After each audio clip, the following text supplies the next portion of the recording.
বহু প্রাচীন এই মন্দির এখানে সেগুলো দেখলেই বুঝতে পারছি এই টোটাল যে মন্দির লুচি এবং হালুয়া যেটা 400 সাল হয়ে গেছে।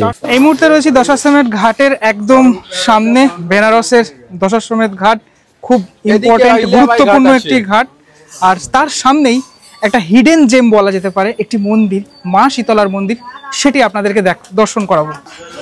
এই হলো মা শীতলার মন্দির, মানে বহু প্রাচীন এই মন্দির। আপনি একদম ভালোভাবে দেখতে পাচ্ছেন মন্দিরের চূড়া থেকে শুরু করে ওখানে গাছও হয়ে গেছে, এদিকেও বেশ কিছু চূড়া রয়েছে। তবে এখানে আমার শ্যুট করতে একটু ভয় লাগছে, তার কারণ এরা রয়েছে, কখনো মানে হামলে পড়লে একটুখানি সমস্যা হতে পারে।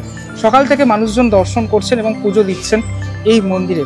সত্যি মন্দিরের সামনে একটা প্রকাণ্ড গাছও রয়েছে। আর এই মন্দির সম্পর্কে মানে আমি তো জানতামই না বলতে গেলে। একদম ঘাট সামনে এবং ঘাটের সামনেই এই যে মন্দির, সে মন্দির রয়েছে। মন্দিরের এখানে সমস্ত যারা পুজো দেন, পুজো देवार জন্য সমস্ত সামগ্রী সেটা পাওয়া যায়।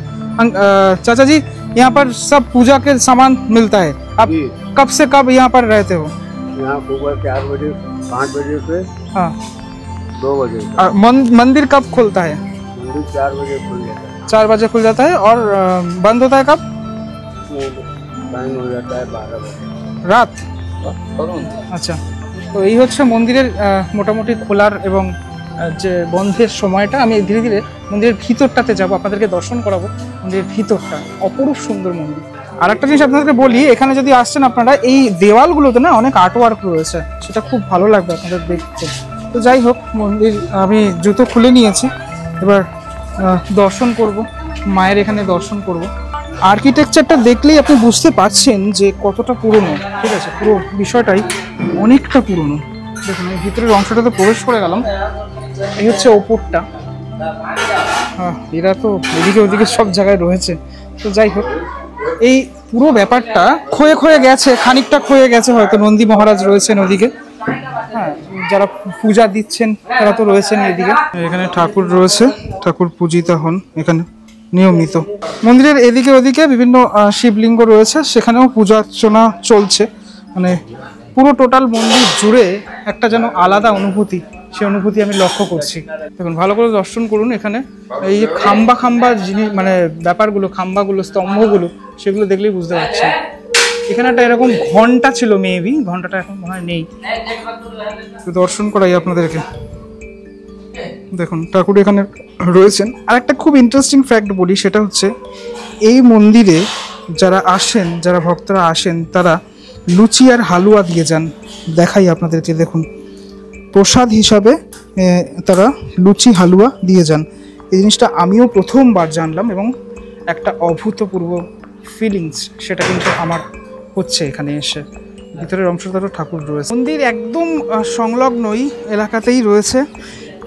এই তোমার দশাশ্বমেধ ঘাট, যে ঘাটের সংলগ্ন এলাকাতেই এই মন্দির অবস্থিত। এখান থেকে খানিকটা আমি দেখানোর চেষ্টা করি মন্দিরটা। এই দিকের বাড়িটা অনেকটা পুরনো, মানে প্রত্যেকটা জিনিস যেন আপনাকে মানে ধরা দেবে, কথা বলবে ইতিহাস। টোটাল ঘাট দেখা যাচ্ছে এখান থেকে পুরো ব্যাপারটা। মানে এখানে পরপর অনেকগুলো মন্দির। এখানে ঠাকুর মশাই পুজো করছেন এই মুহূর্তে, সেটাও দেখা যায় আপনাদের। মন্দিরের এই সাইডটা একটুখানি আমি ঘুরে আসি, দেখানোর চেষ্টা করি আপনাদেরকে এই সাইডের অংশগুলো। এদিকেও কিছু ছিল, এখন নেই, অনেকটা ভেঙে গেছে সেরকম অবস্থায় এই টোটাল যে মন্দির। আমি পিছনের সাইডটাতে ধীরে ধীরে আমি এসছি, মানে ছুঁয়ে দেখছি ইতিহাসকে, যেন ছুঁয়ে দেখছি আমি, সেরকম একটি জায়গা এই মন্দির। দেখুন এই জায়গাটা দেখুন, পিছনের সাইডটা। বছরের বিশেষ সময়টাতে এখানে মানুষজন আসেন এবং তখন ভিড়টা অনেকটা বেড়ে যায় এই মন্দিরের দর্শন করার জন্য, ঠাকুর দর্শন করার জন্য। এবং একটা জিনিস সেটা ভালো লাগে, সেটা হচ্ছে মানুষজন খুব মানেন এই মাকে, মানুষজন ভীষণই মানেন। একজন ভক্ত এসছেন, তাদের দেখাই আপনাদেরকে। এই যে লুচি এবং হালুয়া যেটা বলছিলাম, সেটা কিন্তু অর্পণ করা হচ্ছে দেবীকে, যে অর্পণ, সে অর্পণ করা হচ্ছে। আরও তার সাথে সাথে আরও যে বিভিন্ন রকমের দ্রব্যাদি, সেটা তো রয়েছেই, কিন্তু এটাই হচ্ছে মেন দেখার বিষয়। মানে আমি এরকমটা আগে কখনো দেখিনি যে লুচি হালুয়া অর্পণ করা, আরও পূজার সমস্ত সামগ্রী সেগুলো তো রয়েছে। এক আলাদা অনুভূতি, এই এক আলাদা অনুভূতি সেটা কিন্তু আমার হলো এখানে এসে।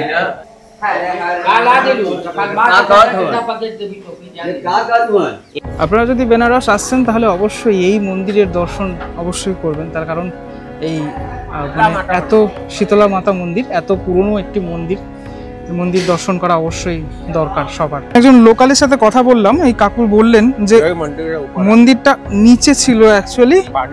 আচ্ছা আচ্ছা, ধীরে ধীরে এই জলস্তর বাড়ার ফলে, হ্যাঁ ওয়াটার হাই কে वजह से মানে অর্থাৎ জলস্তর বাড়ার ফলে মন্দির কিন্তু উপরে চলে এসেছে এই মুহূর্তে। বেনারসের প্রত্যেকটা গলি যেন কথা বলে, সেরকম এই মন্দিরও কথা বলছে।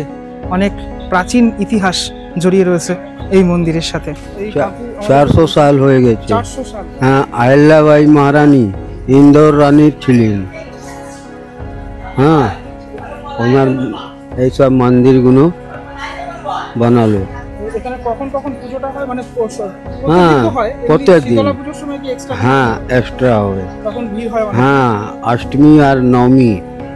হ্যাঁ, অষ্টমী রাতে বানাবে আর নবমী দিনে এসে পূজন দিবে মা শীতলাকে। দূর দূরান্ত থেকে মানুষজন আসে। হ্যাঁ হ্যাঁ, আপনি বাংলা জানেন? আপনি কোথায় থাকেন? আমি বাঙালি পাড়াতেই থাকি। এই বাঙাল হ্যাঁ, বাঙালি টোলা আছে আমার এখানে। হ্যাঁ মানে আগে কি বাংলায় থাকতেন? হ্যাঁ, 50 সাল আগে। এইখানে এখন কি করেন আপনি? এই যে ফুলের দোকান আছে, দোকানে আপনি বসেন। হ্যাঁ। আপনাদের এখানে মানুষজন দূর দূরান্ত থেকে আসে, কেমন লাগে? ভালো লাগে।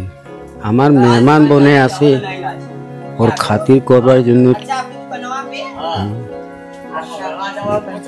ভিডিওটির মধ্যে দেখানোর চেষ্টা করলাম মন্দিরটি এবং মন্দিরের কাহিনী হালকা করে আপনাদেরকে বর্ণিত করলাম। কেমন লাগলো ভিডিওটি সেটা আপনাদের অবশ্যই জানাবেন। পরবর্তী ব্লগে দেখা হচ্ছে আবার, ততক্ষণের জন্য বিরতি নেব। ভালো থাকবেন সবাই, টাটা।